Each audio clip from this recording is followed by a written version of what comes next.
Guys, നമ്മൾ ഇന്ന് field trip field study, field visit, field trip ഇതൊക്കെ പോവുകയാണ്.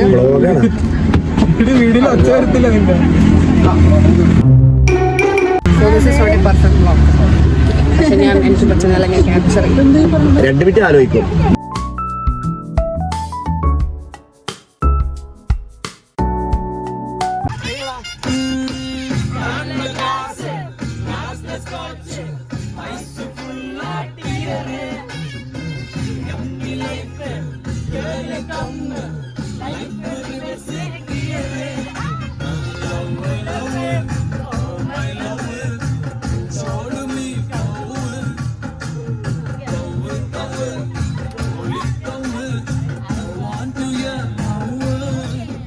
ഇതെൻ്റെ ജൂനിയറാണ് കേട്ടോ. അവൻ ഡാൻസിലാണെങ്കിലും അതിലിടുന്ന ആക്ഷൻസിലാണെങ്കിലും ഒക്കെ അടിപൊളിയായിരുന്നു.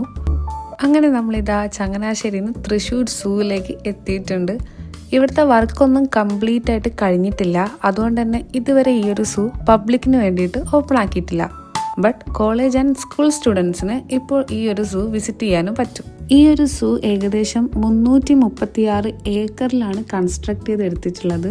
അതുകൊണ്ട് തന്നെ ഭയങ്കര വാസ്റ്റ് ആയിട്ടുള്ള ഒരു സൂ ആണ് ഇത്. പബ്ലിക്കിന് ഓപ്പൺ ആകുമ്പോഴേക്കും ഒരു അടിപൊളി സെറ്റപ്പ് തന്നെയായിരിക്കും. അവിടെ ഉണ്ടായിരുന്ന ഒരു സാറ് പറഞ്ഞിട്ടുണ്ടായിരുന്നത് ഇവിടെ 9 സോൺസ് ഉണ്ടെന്നാണ്. അപ്പം അത് ഓരോ സ്റ്റേഷൻ പോലെയാണ്. അപ്പം ഒരു സ്റ്റേഷനിലെ കാര്യങ്ങളൊക്കെ കണ്ടതിന് ശേഷം നമുക്ക് നെക്സ്റ്റ് സ്റ്റേഷനിലേക്ക് പോവാം. അത് നടക്കുകയും വേണ്ട, ഇലക്ട്രിക് ബസ്സും ഇവിടെ പ്രൊവൈഡ് ചെയ്യുമെന്നാണ് പറഞ്ഞിരിക്കുന്നത്. പക്ഷെ ഞങ്ങൾ പോയ സമയത്ത് ഈ ഒരു 9 സോൺസും ഓപ്പൺ അല്ലായിരുന്നു. 2 സോൺസ് മാത്രമായിരുന്നു ഓപ്പൺ ആയിരുന്നത്. അപ്പോൾ അത് മാത്രമാണ് നമുക്ക് കാണാൻ പറ്റിയത്. ഇങ്ങനെ കുറച്ച് വാട്ടർ ബേർഡ്സും ടൈഗറും ലിയോപാഡും പിന്നെ കുറച്ച് മാനുകളും കുരങ്ങനും ഓസ്ട്രിച്ചൊക്കെ ആയിരുന്നു നമ്മൾ പോയ ടൈമിൽ ഇവിടെ ഉണ്ടായിരുന്നത്. ഈ ഒരു വ്ളോഗിൻ്റെ ആദ്യം തന്നെ പറയണമെന്ന് വിചാരിച്ചതാണ്. ഇതൊരു പെർഫെക്റ്റ് വ്ളോഗേ അല്ല. എനിക്ക് പറ്റിയ കുറച്ച് ക്ലിപ്സൊക്കെ ഞാൻ അറ്റാച്ച് ചെയ്തിട്ടാണ് ഈ ഒരു വ്ളോഗ് ഇവിടെ അപ്ലോഡ് ചെയ്യുന്നത്. അപ്പോൾ നമ്മുടെ ഫീൽഡ് ട്രിപ്പ് 2 ദിവസമായിരുന്നു. അതിലെ ഡേ 1 കുറച്ച് കാര്യങ്ങളൊക്കെ ഞാനിവിടെ കൊടുത്തിട്ടുണ്ട്. പക്ഷേ ഡേ 2 കംപ്ലീറ്റ് ആയിട്ടില്ല. ഈ ഒരു സൂല് ഞാൻ പോയ ടൈമിൽ ഭയങ്കര വെയിലായിരുന്നു. പക്ഷേ ഇവരാണെങ്കിൽ ഇവിടെ ഒരുപാട് മരങ്ങൾ വെച്ച് പിടിപ്പിച്ചിട്ടുണ്ട്. അപ്പോൾ ഒരു 5 ഇയേഴ്സൊക്കെ ആകുമ്പോഴേക്കും ഇതൊരു അടിപൊളി ഫോറസ്റ്റ് പോലെയാകും. പിന്നെ ഈ കാണുന്നത് ഉണ്ടല്ലോ, നമ്മളൊരു റൂമിൻ്റെ അകത്തുനിന്നാണ് ഈ ഒരു മാനിനെയൊക്കെ കാണുന്നത്. അതിൻ്റെ ഇടയിലായിട്ട് ഒരു ഗ്ലാസ് കൊണ്ടൊരു ബാരിയറും അവിടെ കൊടുത്തിട്ടുണ്ട്. അപ്പം നമുക്ക് ക്ലിയർ ആയിട്ട് മാനിനൊക്കെ കാണുകയും ചെയ്യാം. എന്നാൽ അതൊട്ട് അറ്റാക്ക് ചെയ്യുമെന്നുള്ള പേടിയും വേണ്ട. നല്ല വെയിലായിരുന്നെങ്കിലും നല്ല കാറ്റായിരുന്നു. ആ കാറ്റിന് നല്ല തണുപ്പും ഉണ്ടായിരുന്നു. അപ്പോൾ ഇപ്പം നിങ്ങൾ കാണുന്നുണ്ടോ ഒരു ടൈഗറിനെ? ആ ഒരു ടൈഗറിനെ ആ സൂവിലുള്ള ആൾക്കാരൊക്കെ ബാലൻ എന്നാണ് കേട്ടോ വിളിക്കുന്നത്. ഇപ്പോൾ ഇവിടെ ഓസ്ട്രിച്ചിനൊക്കെ കാണാൻ പറ്റുന്നുണ്ടാകും. ആൻഡ് ഈ ഒരു ലിയോപാഡാണെങ്കിൽ അത് ഭയങ്കര ആക്റ്റീവായിരുന്നു കേട്ടോ. അത് ചാടുകയും ഇരിക്കുകയും തുള്ളുകയും കിടക്കുകയും അടിപൊളിയായിട്ട് നല്ല ആക്റ്റീവായിരുന്നു ആൾ. അപ്പോൾ അവൻ്റെ കുറച്ച് കളിയൊക്കെ കാണാൻ വേണ്ടിയിട്ട് നല്ല എക്സൈറ്റഡ് ആയിരുന്നു. നല്ല എക്സൈറ്റ്മെൻറ്റ് ഉണ്ടായിരുന്നു.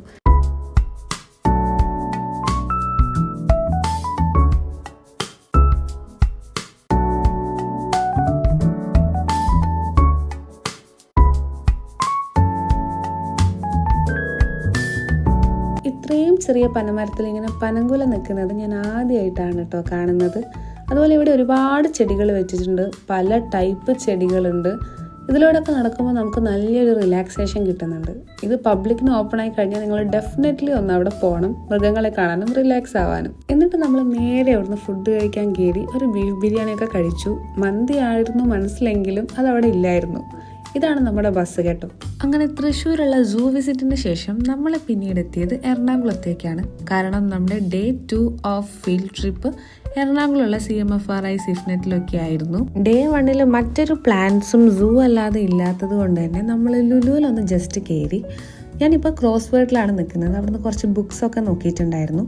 പിന്നെ നമ്മൾ ഫ്രണ്ട്സ് എല്ലാവരും കൂടെ KFCയിലൊക്കെ പോയി ഒരു റാപ്പൊക്കെ ഓർഡർ ചെയ്ത് അവിടെ കുറച്ച് നേരം സ്പെൻഡ് ചെയ്ത് പിന്നെ നമ്മൾ വിചാരിച്ചു ലിഫ്റ്റിൽ താഴേക്ക് പോകാമെന്ന്. അങ്ങനെ എങ്ങനെ വീഡിയോ എടുക്കണം, എങ്ങനെ ഫോട്ടോസ് എടുക്കണം എന്നൊക്കെയുള്ള പ്ലാനിങ് ആയിരുന്നു അതിനകത്തുനിന്ന്. അങ്ങനെ നമ്മൾ കുറച്ച് നേരം ലുലുവിലൊക്കെ സ്പെൻഡ് ചെയ്തതിന് ശേഷം നമ്മൾ അമ്പലമേടുള്ള ഗവൺമെൻറ്റിൻ്റെ ഗസ്റ്റ് ഹൗസിലാണ് സ്റ്റേ ചെയ്തത്. ഒരു കാടിനകത്താണ് ഈ ഒരു ഗസ്റ്റ് ഹൗസ് വരുന്നത്. എങ്കിലും റൂംസൊക്കെ അടിപൊളിയായിരുന്നു. എന്നാൽ ഒരു ഫോറസ്റ്റിൻ്റെ നടുഭാഗത്താണ്. ഇത് അവിടുത്തെ ലേക്ക് വ്യൂ ആണ്. ഇത് ഡേ 2 ആ ഒരു സ്ഥലത്തുള്ള ലേക്ക് വ്യൂ ആണ്.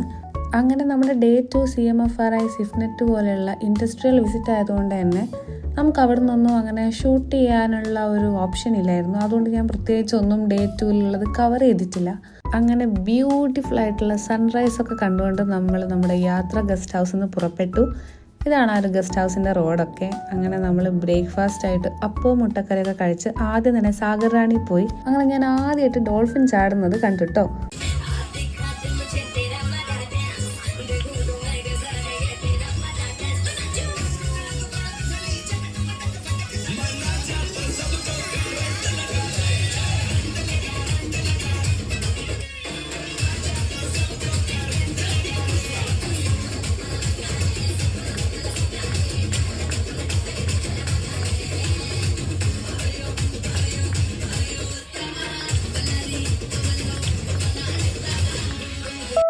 ഇപ്പോൾ കണ്ട ഡാൻസ് നല്ല അടിപൊളിയായിരുന്നു അല്ലേ? അത് നമ്മുടെ ഇൻസ്റ്റഗ്രാമിലൊക്കെ ഫേമസ് ആയിട്ടുള്ള ജിസ്മോ എന്ന് പറയുന്ന ഒരു ചേട്ടനും അവരുടെ ബ്രദറും കൂടെ കളിച്ചിട്ടുണ്ടായിരുന്നു. അങ്ങനെ നമ്മൾ പിന്നെ ഈ ഒരു അങ്കിളായിരുന്നു ആങ്കർ ചെയ്തിട്ടുണ്ടായിരുന്നത്. അവിടെ ആ ഒരു കടലിലും അതിനടുത്തുള്ള സ്ഥലങ്ങളെക്കുറിച്ചൊക്കെ ഉള്ള ഒരു ഡീറ്റെയിൽഡ് ആയിട്ടുള്ള എക്സ്പ്ലനേഷൻ തന്നു. ബാക്കിൽ നിന്ന ചേട്ടൻ്റെ ഒരുപാട് മനോഹരമായിട്ടുള്ള ഒരുപാട് ഗാനങ്ങളും നമുക്ക് കേൾക്കാൻ പറ്റി. അങ്ങനെ നമ്മൾ ഈ ഒരു സാഗർ റാണിന്ന് ഡാൻസ് കളിച്ചും പാട്ടുപാടിയൊക്കെ അടിപൊളിയായിട്ട് സ്പെൻഡ് ചെയ്തു. ആൻഡ് അവരൊരു സ്നാക്കും നമുക്ക് പ്രൊവൈഡ് ചെയ്തിട്ടുണ്ടായിരുന്നു. അപ്പോൾ ഇത്രയൊക്കെയാണ് നമ്മുടെ ഈ ഒരു വ്ളോഗുള്ളൂ. അപ്പം ഇഷ്ടമായിട്ടുണ്ടെങ്കിൽ ലൈക്ക് ചെയ്യുക. Thank you.